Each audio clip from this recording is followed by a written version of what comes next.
안녕하세요. 다시 만나 뵙게 되어 반갑습니다. 오늘 들려드릴 이야기는 남편이 저를 침실로 옮겨주길 바라며 소파에서 잠든 척 했지만 남편은 제 머리맡에 조용히 이혼 서류를 내려놓고는 고양이에게 속삭였습니다. 드디어 저 여자에게서 벗어날 수 있겠어.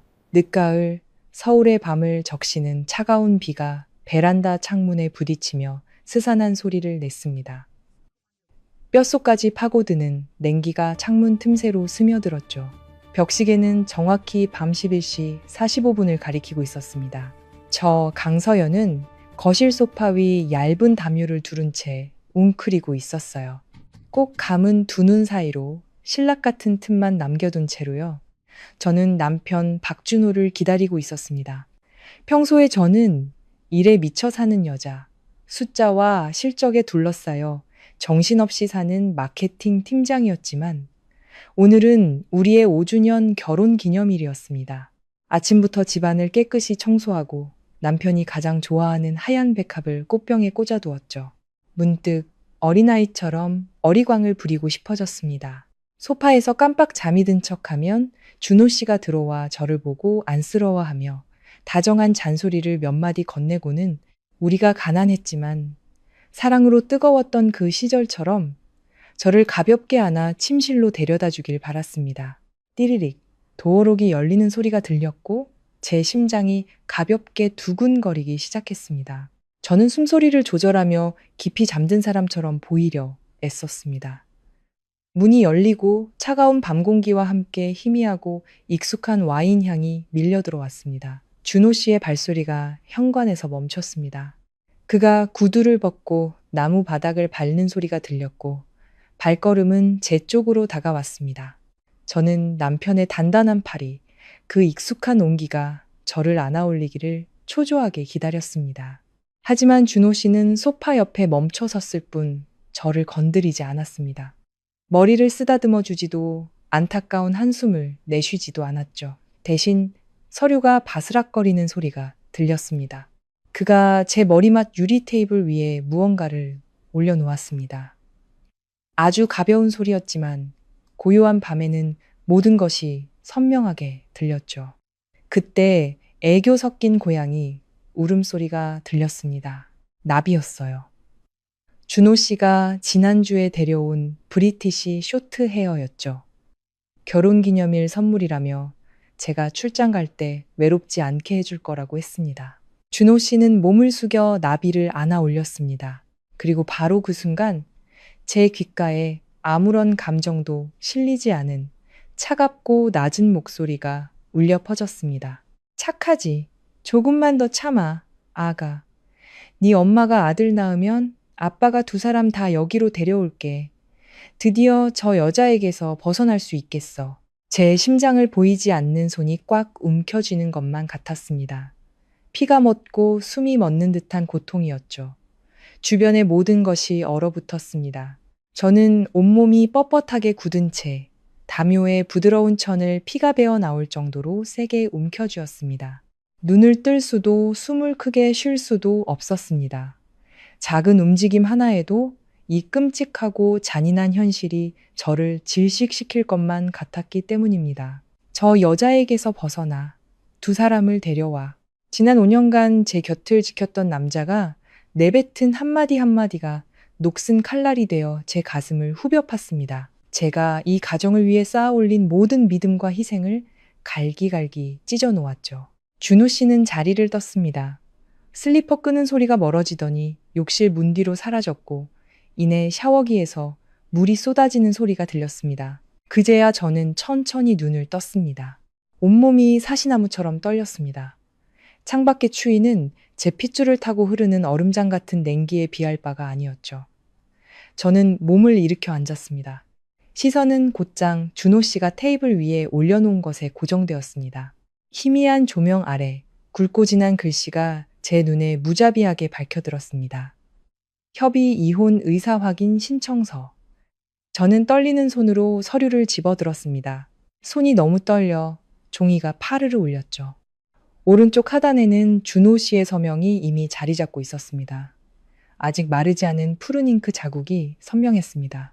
저는 그가 작성한 조항들을 훑어보았습니다. 그리고 재산 분할 항목에서 제 아내 피가 머리로 역류하는 것을 느꼈습니다.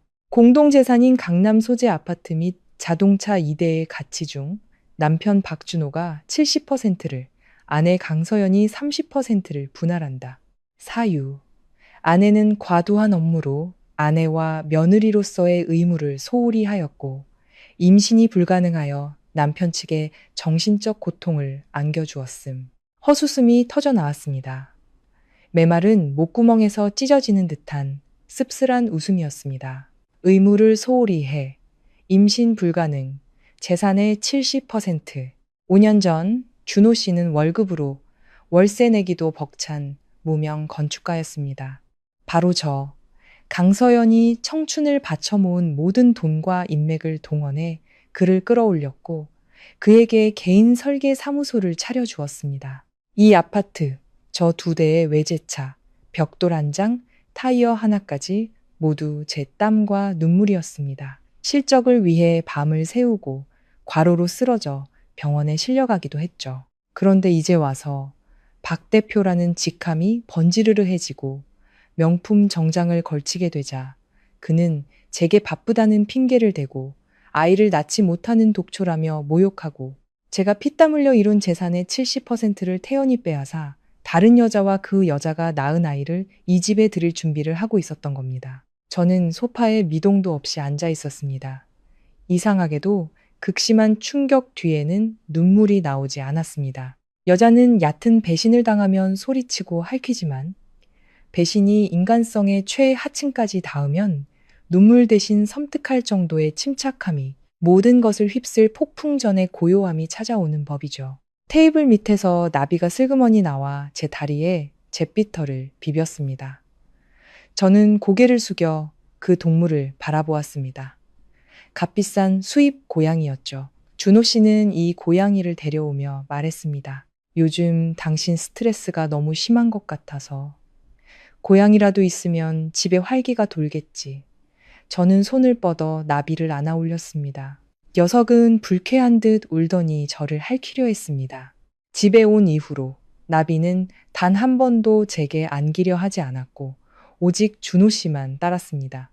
제 시선은 준호 씨가 직접 채워준 분홍색 가죽 목걸이에 멈췄습니다.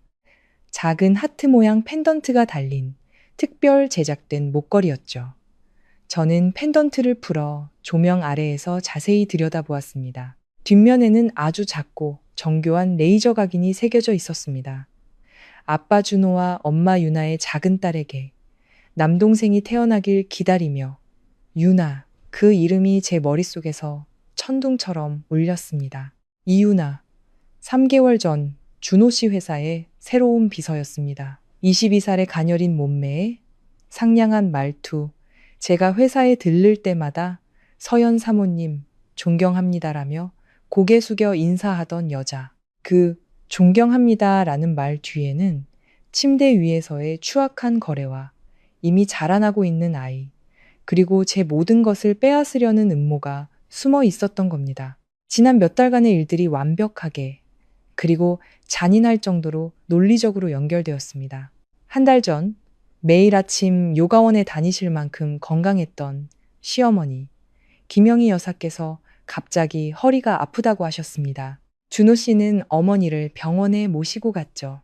그는 붉은 직인이 찍힌 두툼한 진료 기록부를 들고 와 절망적인 목소리로 말했습니다. 어머니가 말기 신부전이래.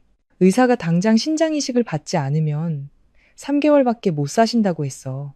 수술비, 약값, 장기이식 비용까지 합쳐 현금으로 최소 3억 원이 필요하다고 했습니다.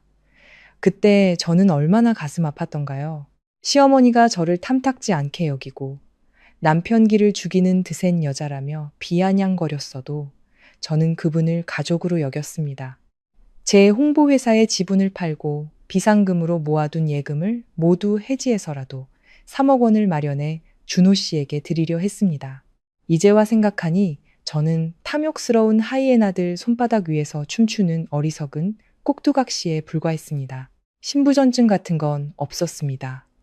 모든 것은 정남이 떨어진 남자와 탐욕스러운 시어머니가 교묘하게 꾸민 잔인한 연극이었습니다. 그들은 이혼 서류를 내밀기 전에 제 마지막 현금 3억 원까지 전부 빼앗으려 했던 겁니다. 저를 빈손으로 집에서 내쫓고 불임이라 버림받은 아내라는 오명을 씌운 채 제 피와 땀으로 이룬 이 집에서 새로운 가정을 꾸리려 했던 거죠. 욕실에서 물소리가 멈췄습니다. 저는 즉시 고양이를 내려놓았습니다. 조금도 떨리지 않는 손으로 이혼 서류를 집어 준호 씨가 놓았던 그 위치, 그 각도, 그 접힌 모양 그대로 다시 놓았습니다. 그리고 소파에 누워 어깨까지 담요를 끌어당기고 눈을 감았습니다. 숨소리를 규칙적이고 평온하게 조절하며 남편을 기다리는 순한 아내처럼 욕실 문이 열리고 바디워시 향기가 희미하게 퍼졌습니다. 준호 씨의 발소리가 다가왔습니다. 그는 소파 옆에 잠시 서서 제가 잠에서 깨어 서류를 보았는지 살피는 듯 했습니다. 제 숨소리가 여전히 고르자 그는 나지막이 흥소리를 냈습니다. 아주 미세한 경멸이 담긴 소리였죠. 그리고 그는 손을 뻗어 테이블 위에 이혼 서류를 다시 집어 서류 가방에 넣었습니다. 그의 발소리가 주 침실문 뒤로 사라졌습니다. 거실의 어둠 속에서 제 두 눈은 창밖의 밤비보다 더 차갑고 날카롭게 뜨여 있었습니다. 내가 순순히 잡아먹힐 토끼인 줄 알았나? 당신들은 잊었나 봅니다. 이 강서연이 대기업 마케팅 팀장 자리에 오르기까지 비즈니스라는 전쟁터에서 얼마나 많은 함정을 짓밟고 올라왔는지를, 내 재산의 70%를 차지하고 싶어? 내 연녀를 먹여 살리기 위해 내 돈 3억 원을 뜯어내고 싶어? 완벽한 시나리오로 나를 길거리로 내쫓고 싶다고? 좋아요, 박준호 씨. 이 게임은 당신이 시작했지만 지금 이 순간부터 게임의 법칙은 내가 정할 거야. 당신들이 연극을 원한다면 내가 가장 화려한 무대를 선사해주지. 그리고 그 무대 위에서 당신들 스스로가 내 발 아래 무릎 꿇고 굴욕 속에서 구원을 빌게 만들어주겠어. 진실은 언제나 잔혹하지만 그 잔혹함에 어떻게 맞서느냐가 최후의 승자를 결정하는 법이니까. 저는 담요를 걷어내고 차가운 나무 바닥을 맨발로 밟으며 창가로 다가갔습니다.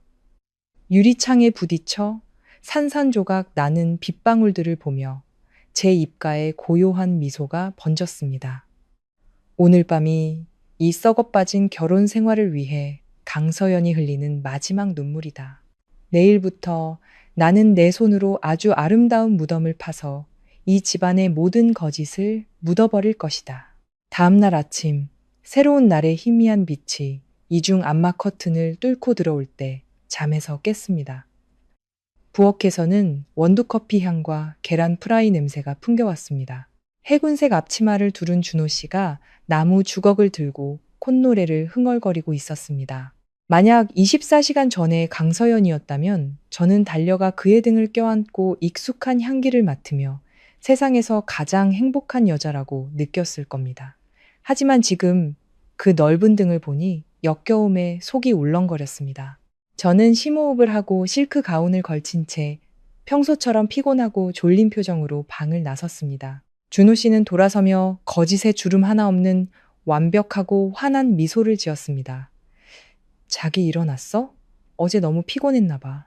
소파에서 잠들어서 내가 방으로 옮겨줬는데도 전혀 모르더라. 아침 먹고 출근은 내가 시켜줄게.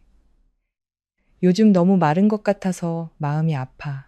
저는 입꼬리를 살짝 올렸습니다. 졸음 섞인 미소로 교묘하게 위장한 희미한 웃음이었죠. 어젯밤 내 재산의 70%를 빼앗는 이혼 서류를 테이블에 올려놓았던 남자. 고양이에게 저 여자에게서 벗어날 수 있겠다고 속삭였던 남자가 오늘 아침엔 세상에서 가장 완벽한 남편 역할을 연기하고 있었습니다. 인간의 악랄함은 정말이지 보통의 눈으로는 측량할 수 없었습니다. 정말 좀 피곤하네. 제가 가볍게 대답했습니다. 어제 파트너사 홍보 프로젝트 마무리하느라 머리가 지끈거렸어. 오늘은 내가 운전해서 갈게. 당신은 병원 들러서 어머님 신장이식 상황도 봐야 하잖아. 제가 어머니 얘기를 꺼내자 준호 씨의 눈에 아주 짧은 당혹감이 스쳤지만 그는 금세 고통스러운 표정으로 그것을 감췄습니다. 어머님 병세가 요즘 안 좋아. 이따 병원 들러서 의사 선생님 말씀 좀 들어봐야겠어. 돈은 내가 어떻게든 마련하고 있으니 너무 걱정하지 마. 저는 고개를 끄덕이고 계란 프라이를 입에 넣었습니다. 마치 독이 든 밀랍을 씹는 기분이었죠. 회사에 도착해서 제가 가장 먼저 한 일은 평소처럼 마케팅 보고서를 검토하는 것이 아니었습니다. 방음 처리된 사무실에 들어가 블라인드를 내렸습니다. 그리고 개인 태블릿을 꺼내 2년 전 준호 씨의 차에 몰래 설치해둔 GPS 추적 시스템에 접속했습니다. 그 당시에는 그가 술에 취해 운전하다 사고라도 날까봐 걱정되어 설치했던 것이었습니다. 그런 순진한 사랑이 제 인생을 스스로 해부하는 칼날이 될 줄은 꿈에도 몰랐죠. 지난 3개월간의 차량 이동 기록을 추출했습니다. 22살의 비서 이윤아가 그의 회사에 발을 들인 시기와 정확히 일치했죠. 좌표는 화면에 냉정하고 정확하게 표시되었습니다. 매일 정오 12시부터 1시 반까지 준호 씨의 차는 마포구의 한 고급 오피스텔 지하 주차장에 주차되어 있었습니다. 심지어 지방으로 출장 간다고 한 날에도 GPS는 서울 근교의 한 리조트를 목적지로 가리켰고 출발 전에는 항상 그 오피스텔을 들렀습니다. 저는 이어서 은행 앱을 열었습니다. 제가 발급해준 가족카드는 여전히 사용되고 있었습니다. 그는 아주 교활하게도 제가 의심하지 않도록 큰 금액은 결제하지 않았습니다. 하지만 소소한 결제 내역들이 모든 것을 말해주고 있었죠. 고급 펫샵 결제, 유아용품 전문점 결제, 그리고 청담동의 한 고급 산부인과에서의 병원비 결제. 저는 홍보업계에서 알게 된 사설 탐정에게 전화를 걸었습니다. 단 3시간 만에 두툼한 파일 하나가 제 보안 이메일로 전송되었습니다. 사진을 한 장 한 장 열어볼 때마다 마치 누군가 제 가슴을 거대한 망치로 내리치는 듯한 충격을 받았습니다. 가평의 한 리조트에서 이윤아의 허리를 감싸고 걷는 준호 씨의 모습. 산부인과에서 원피스 아래로 살짝 부풀어 오른 그녀의 배에 입을 맞추는 준호 씨의 모습. 그리고 붉은 직인이 찍힌 초음파 검사 결과지. 환자, 이윤아, 임신 16주, 성별, 남, 16주, 즉 4개월이었습니다. 그들은 그녀가 정식으로 그의 비서가 되기도 전에 이미 부적절한 관계를 맺고 아이까지 가진 것이었습니다. 그 나비라는 고양이는 사실 준호 씨가 내연녀를 위해 산 것이었지만 그녀가 임신 중이라 고양이 터리테아에게 영향을 줄까봐 제게 선물한다는 핑계로 데려와 저에게 그 쌍년의 고양이 똥이나 치우게 한 것이었죠. 이 모욕감은 말로 표현할 수 없을 정도로 비열했습니다. 그들은 단순한 불륜을 저지른 것이 아니었습니다. 그들은 공개적으로 제 인격과 지성, 그리고 희생을 짓밟고 있었습니다. 저는 제 청춘을 바쳐 그의 성공을 일궜는데 그는 제가 벌어다 준 바로 그 돈으로 다른 여자를 먹여 살리고 시어머니가 그토록 원하던 아들까지 낳게 한 것입니다. 저는 의자의 등을 기댄 채 눈을 감았습니다. 눈물은 한 방울도 흐르지 않았습니다. 비즈니스에서 프로젝트가 실패했을 때 유능한 마케팅 팀장이 가장 먼저 해야 할 일은 잃어버린 자본을 아까워하며 우는 것이 아니라 즉시 리스크를 파악하고 자금을 회수하며 상대를 박살낼 반격 캠페인을 준비하는 것입니다. 결혼도 때로는 하나의 계약입니다. 파트너가 일방적으로 계약을 위반하고 모든 것을 강탈하려 할 때 약한 척하며 동정을 구할 이유는 없습니다. 인생에서 우리 여자들은 치명적인 실수를 저지르곤 합니다. 바로 조건 없는 희생으로 남자의 마음을 묶어두려 하는 것이죠. 우리는 모든 것을 주면 존중받을 것이라 착각하지만 현실에서 경계 없는 희생은 배은망덕한 자가 당신을 밟고 올라설 수 있는 공짜 사다리가 될 뿐입니다. 고통은 피할 수 없지만 배신당했을 때 눈물로 애원하지 마세요.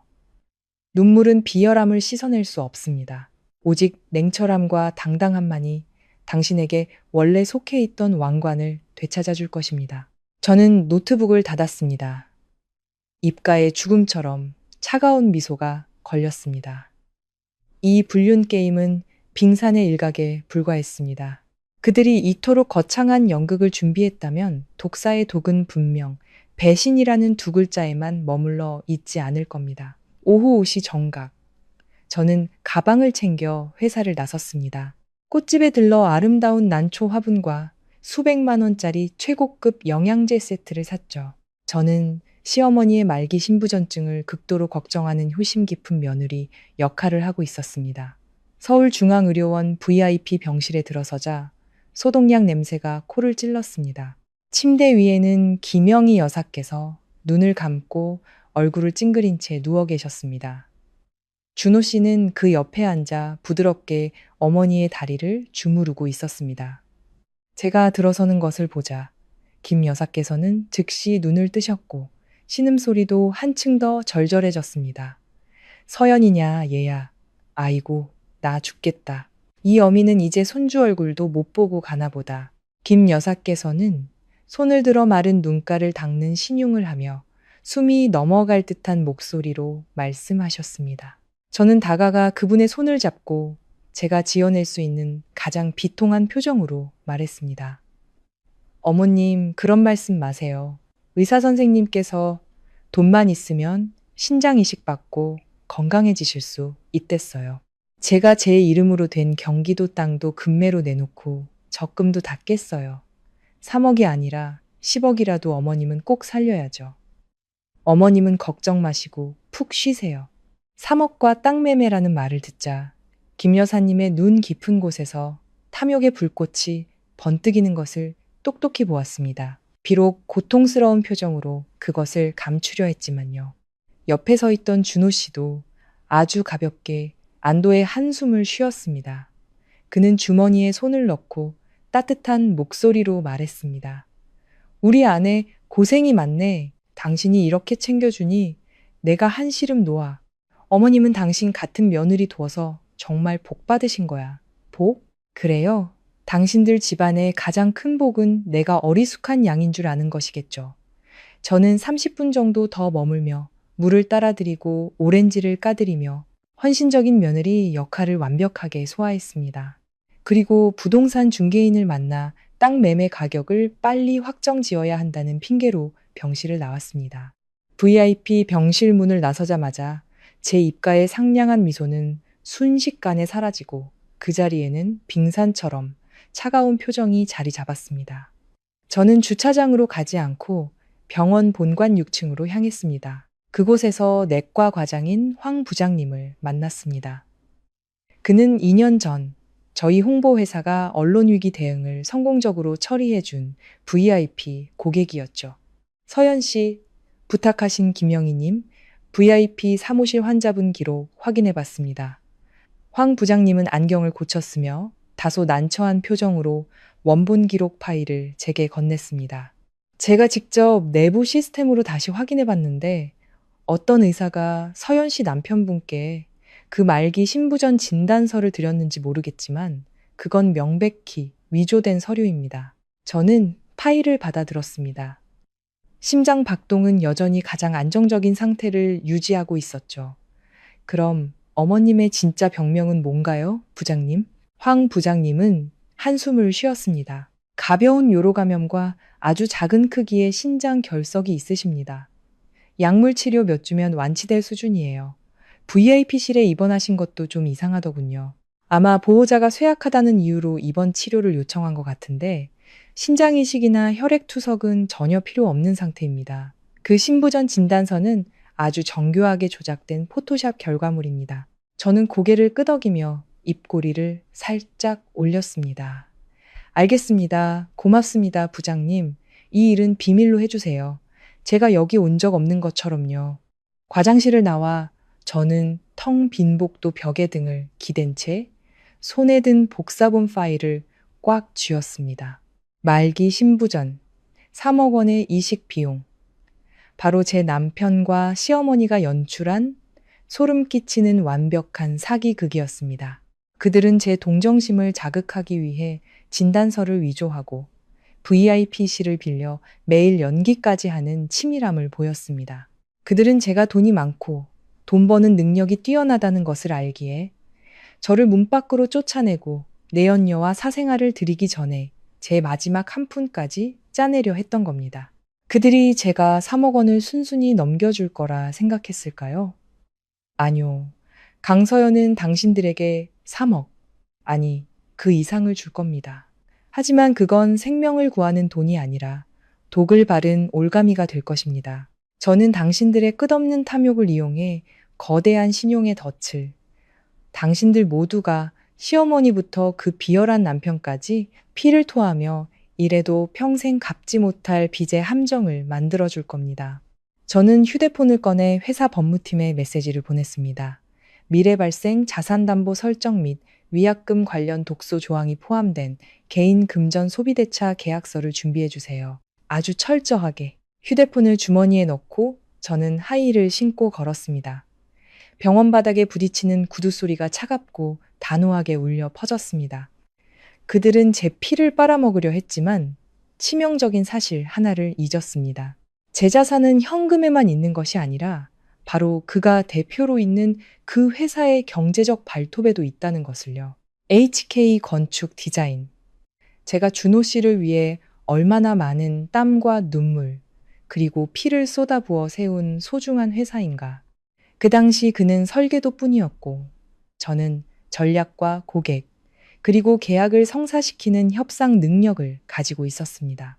사업자 등록 증상으로는 준호 씨가 대표이사 겸 100% 지분 소유자로 되어 있었지만, 그건 친척들 앞에서 그의 체면을 세워주기 위함이었습니다. 실제 운영 시스템, VIP, 고객 명단, 그리고 마케팅 프로세스는 모두 제 손으로 구축한 것이었죠.